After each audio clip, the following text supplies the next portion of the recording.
Hey everyone, the Video Game Lover here. Sorry for the long delay, but welcome to another edition of Games I Finished, where I talk about the games I finished for a certain month.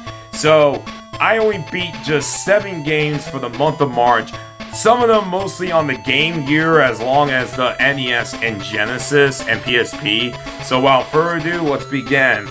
We're gonna start off with, and that's a good start, I just dropped it, with Chakan on the Sega Game Gear. Now, I actually did a playthrough of this game on a live stream about a month ago, and in my opinion, this version is a lot better than the Genesis version. For one, it's nowhere near as difficult as the Genesis version, and two, it's a lot shorter. They made the levels a lot more simplistic. They cut some of the more very difficult and unfair things about the Genesis version. The only thing that kind of sucks about this version is the music's not that good. But overall, I actually think Chakan on the Game Gear is a really good game on the system, and one I highly recommend. Next, since I have it physical, Revenge of Dracon, also known as Wonder Boy, and I believe it's the first Adventure Island. I could be wrong on that. But Revenge of Dracon, man, this game is hard. This was a really tough game on the Sega Game Gear. Really tough game, because you get hit once, you instantly die. So, it's still a fun game. Music's a little repetitive, but it's not a bad game by any means. It's a fun one. Since we're talking about the Game Gear, I guess I'll bring up Batman Forever on the Sega Game Gear. Let me answer your first question. Why the hell did I beat Batman Forever on the Sega Game Gear? Because I like to torture myself. But I'm gonna be honest, I plan on doing the playthrough of this version sometime soon. I don't think it's as bad as the Genesis or Super Nintendo version. It's still not good, but it's a little bit more bearable. For one thing, there's only 4 stages, and they're divided into 2 sections. After that, you beat the game. And it's not as labyrinth compared to the Super Nintendo or Genesis version. There's still a lot of fucked up controls, though, in that version. So, for example, in order to, jump really high, you have to press up, I think, down and up. It's really stupid. And then the hook shot, if you thought that the Super Nintendo version was bad, in the Game Gear version, you have to press, I think, down, forward, and then B to do the claw shot. It's really awkward. I don't think it's not good, but I don't think it's bad. It's whatever. So, Batman Forever on the Game Gear. I finished Revenge of Shinobi on the Sega Genesis. Finally finished that all-time classic game. There's really not much to say other than it's one of the best games on the system. I still think Shinobi 3 is better because, man, some of the jumping in that game is so freaking strict in Revenge of Shinobi. But it's still a very good game. But the one thing I want to talk about is the main villain, Z.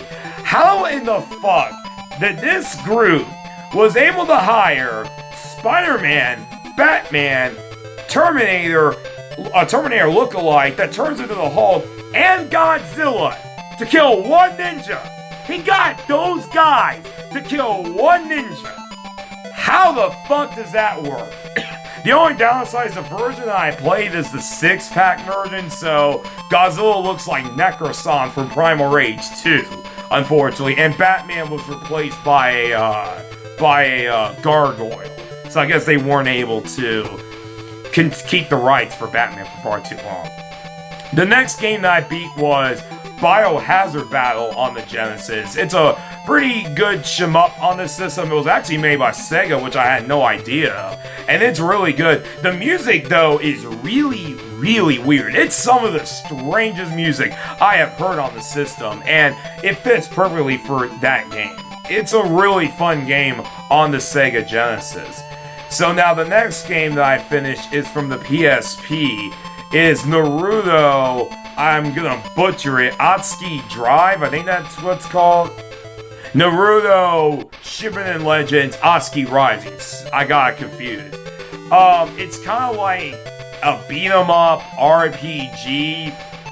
It was okay. A little mediocre, but not too bad.